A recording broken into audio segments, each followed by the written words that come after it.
Welcome back to Hometown TCG, ladies and gentlemen. My name is John, and a happy Thanksgiving to all our US viewers. Today, we are looking at a defensive Chane build using Duskblade.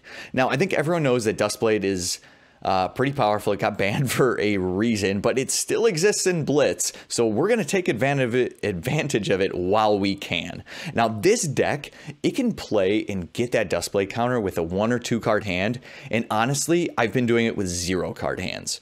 So stay tuned. We're going to talk about that, and then be sure to listen through the end because I'm going to talk about some other cards that we're considering to switch around to make it even more consistent at playing with 0 card hands, which is kind of mind-boggling.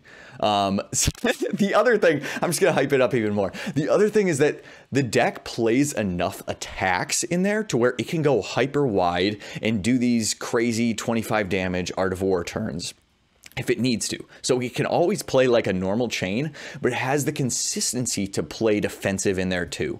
I may get roasted for some deck choices, not necessarily for some inclusions, but maybe for some exclusions, but I'll explain why. Stay tuned. All right, guys, so here we go.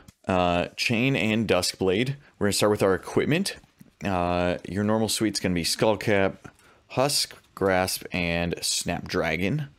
The defense here is really amazing because you can do Chane things. Like, you don't always need to just block and do the Duskblade. You can still go off for massive turns, and sitting behind the wall of armor is amazing for that.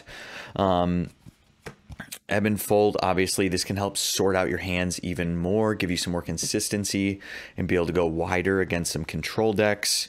Now, I do have Aether Ironweave as well, but I still like the Husk against certain things. If you're playing against a Guardian, I like having this to be able to stop some of their big attacks or dominates and stuff. I'm considering swapping this for a Gambler's Gloves against Kaio. Nullrune, you get your Crown of Dichotomy. This is going to be against Viscerai, really. I honestly am liking Arcanite Skullcap better against like Briar and stuff like that. So the rest of your Nullrune against Kano, this is what I'm doing. Instead of a Nullrune 3 or a 4, I'm doing that and the Spell Void on here to stop one of their big things when they have like a good hit effect with a full hand sort of thing. All right, so that's your armor stack. Let's move into the deck itself. So we're going to go stack by stack here. The first one is going to be your Blood Debt attacks.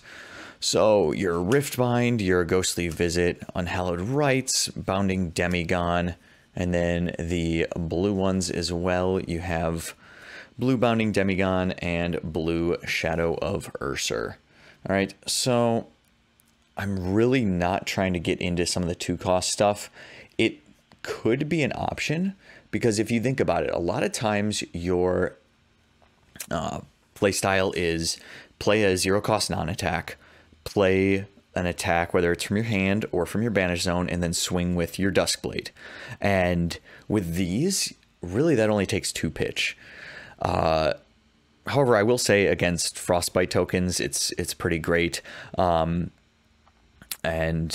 And just if you don't quite have the blue, or you're having to pitch against Kano, stuff like that, that helps. And then just with some wonky hands, I still like these, but putting in 2-cost stuff is an option. The rest of my Blood Debt stuff. So a Tome of Torment. So this one has really come in handy because it can let you play with smaller hands and sort things out. What I like to do is just kind of get this into the banish zone, and I'll just let it sit there sometimes until I don't have my non-attack action. Or you can actually, with a 0-card hand, go use your Chane's Power, Tome of Torment, you draw the card, and then what you can do is you can pitch that for another attack in your thing and use your Snapdragon Scalers at that time. So I'll save Snapdragon Scalers for when I don't have a non-attack to be able to use it with a 0-card hand, like if I have to block or something on Tome of Torment. That's one of the options for using my Snapdragons. Okay, but this card, it has been pretty valuable with Duskblade. I think much better with Duskblade than any of the other weapons. Invert Existence is really a great finishing card. And it's, you know, a blue Bloodette. I really like it. And then Howl from Beyond, this is one I want to get it up to a 2 of. It works best in conjunction with Bounding Demigons, because you can go Howl, Bounding, and your Duskblade for just 1 card in your hand. This is an amazing play. With the 1-cost attacks, you kind of have to have a bigger hand to make that happen. But let's continue down this line. We're going to move into the Belittle package. Okay, so I chose to go with Belittle for this reason. I want to have enough attacks in my hand to make sure I always have attacks and where I could go really wide if I need to. Additionally, the attacks have 3 blocks, and my deck likes to block and be able to do this Duskblade thing with 0, 1, or 2 cards in hand. So Belittle allows me to search out my Minnowisms, and it's just another way to keep consistency in the deck. So I'm running Belittle in here. I've got the red ones, and then Minnowism, I'm running it as a 4 of. Okay, so here's this little package here. We'll keep it like this. Okay, just to help with consistency.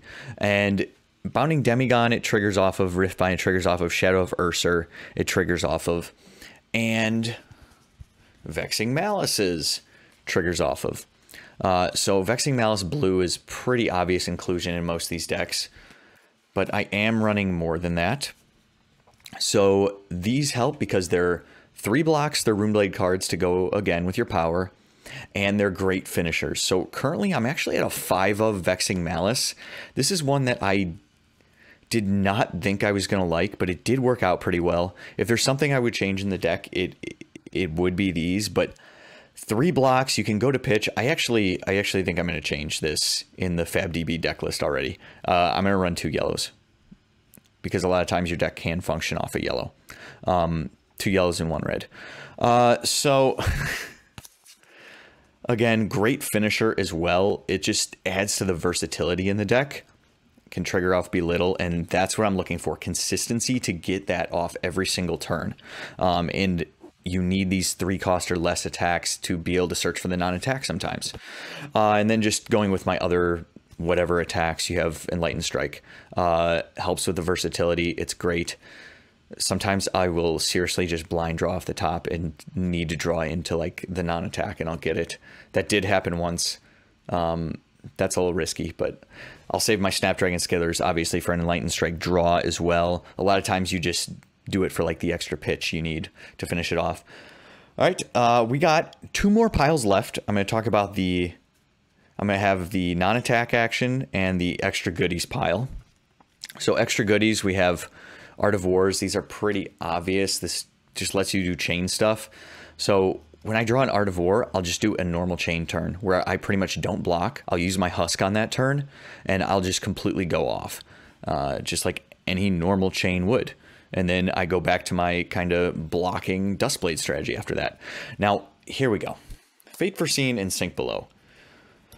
You're not going to see these very often in chain decks because they kind of throw off your ratios a little bit. So you'll see I'm missing some key non-attack cards, but because I'm playing the things like the Tome of Torment, and I can keep Banish Zone cards here with Howl from Beyond, I have Belittles to search out, I can play less non-attack actions, and I can run these, and these cards are just so freaking good. Great against Ice Lexi, great against any big over-the-top dominating stuff. Helps you block those 4 attacks from your Lightning Briars and things like that. It's really good because my strategy, again, is I can block and swing the Duskblade, and over time it just gets kind of insane. So I do absolutely love these in here. And lastly, I'm going to look at the non-attack actions. Mauvrin Skies is pretty classic. Captain's Call, I like the versatility here on it. The +2 damage for a blue is obviously good, or the Go Again, I'll use it with Enlightened Strike, something like that. All right, now here is where I only have 2 cards left, okay? So I am running, I needed another blue, I wanted to get to 14 blues. So I am running only 1 blue Plunder run. This is another one I would like to have more of. Here's where I'm at right now, and 1 Shadow Puppetry red for the extra go again. Okay, so here is the deck fully laid out. You can see what I don't have. I do not have red Plunder Runs. It's something that I want to look at, but it kind of came down to I need blues, so but the blue minnowisms I need even more for the searchability and things like that. And I need it to be consistent, so I have to cut down, and by running this package, I can run less non-attacks. So I would love to have those in there. That's something that you could look at doing. I'm going to look at some cards that you could include. So obviously the first thing is going to be the rest of your Plunder Runs. Pretty great, allows you to set up to go over the top. We all know what Plunder Run can do. All right, let's just scoot these off.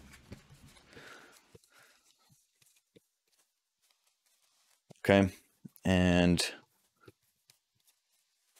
we'll talk about these. So Plunder Run, I obviously had it in here at first, but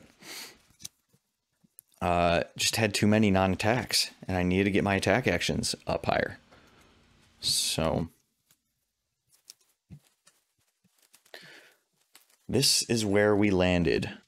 Okay, Plunder Runs could obviously be included. A second Howl from Beyond. Okay, this is one that I absolutely love. It you can let it sit there. You don't always want to play it right away. You can take the 1 blood debt damage because it's more important to have the non-attack action when you don't necessarily draw it. So this is one I really want to try to fit in there, and I'm going to be. And you know what? When you see this video, I'll be updating the list on here, so you may see that there's 2 Howl from Beyonds in here or something like that, and that'd be why. Now, going with that, Bounding Demigon is, I think, one of the most important things to pair up from Howl from Beyond. So if I run the next Howl from Beyond, I think I want to maybe include yellow Bounding Demigon. The reason why I stated it before is that with 1 blue in your hand, you can go Howl from Beyond, Bounding Demigon, and do your Duskblade, because it only costs 3. All right, so you're looking at, even with a yellow one here, you're looking at 6 damage plus the Duskblade, and that thing normally has like 3 counters on there. That'd be 1 card for 11 damage. It would be average. You know, it can get up to 5, 6 counters on there end game, depending on how defensive your opponent is. It gets kind of nutso. These combo really well. Invert Existence has been pretty great. If you're playing a bunch of Iras, it's kind of useless though. So I have it as a 1 of. Great against some decks, but it's not a non-attack action, and it can be a dead card against others. But it's something you could consider depending on your meta. Soul Reaping is an omission from this deck that I think people just have it as an auto-include. But it doesn't work as well with what I'm trying to do, which is the block and Duskblade. It's so powerful that you could include it in there anyway, but it just doesn't always work, and a lot of times I just end up blocking with it. So that thing's gone. A second Tome of Torment could be a possibility as well, for the reasons I previously stated why I like it. If you're running Spellbound Creepers, I think this card gets even better. Okay, so that would be a reason to include this with a Spellbound. Gorganian Tome. My weird colored Gorganian Tome proxy. Gorganian Tome, just, yeah, it's another way to smooth things out, but I just didn't have the numbers for it, and it didn't block. And sometimes you need to really play your non-attack actions in this deck, and this is the biggest reason. If you're playing against Briars and other Chanes, you don't always want to play this thing right away, but with this deck, sometimes you have to play it. And you get into a situation where you can let your opponent draw 2 later game, and I just don't think that's worth the risk. So I'm not playing it. Second Shadow Puppetry is kind of like a Plunder Run thing where it's a really great card. I'm considering the one I have in here, switching it out for Plunder Run, because I think I have enough go again. And then just the final Vexing Malice. Oh, here's the yellow one. Yeah, I need to switch that out with that red one that's in there. But just playing the full Vexing Malice package. Now, well, let's go back to this for a second here. So I've got the Minnowism package. if I'm trying to keep up with the minimalism package, which I think helps with the consistency, I want to run some of these like 3 or less attacks. All right. Tome of Torment, I think, also helps with the consistency. So the next thing I'm going to be trying out is playing another Tome of Torment and switching some of these Vexing Malices for Go Again cards. So they'd have to be 3s though. So we're looking at stuff like Scar for a Scar Yellow, which is kind of weird, honestly. But the reason why is yellows can fuel your entire turn. So it's kind of like having a blue. And if I'm running enough yellows, I can actually start to cut some blues. It's weird. The deck's just weird, and it feels weird for me to say a yellow Scar. But yellow Scar can fuel a turn on a pitch, and it can allow you to go Tome of Torment, and then you use your power on Tome of Torment. So you need Go Again another way. You got to get it from something like a yellow Scar. You can run what's it called, Vigor Rush, to get the Go Again. So you Tome of Torment, pitch for Vigor Rush into your Blade is a good one. So just some of these 0 or 1 cost automatic Go Again type cards can be really great when you're running the Tome of Torment. And then you can try to start cycling by going Unhallowed Rites and possibly playing blue Unhallowed Rites and trying to cycle these Tome of Torment turns. So that's kind of like the next thing I really want to look at, and make it even a little more defensive to where you're just trying to keep getting these Tome of Torments out and have these turns that way. So that's what I'm thinking. That's some additional possibilities for the deck. It runs super efficiently. Yeah, it like almost never misses the trigger. It's just, I love this deck. So that's this. Let's switch over. So guys, that is the list. I hope you had fun with it. I hope it made you think a little bit. The list is in the description, so check it out. Let me know what you think and roast me in the comments below. I'm looking forward to it. Until then, my name is John, and I'll see ya.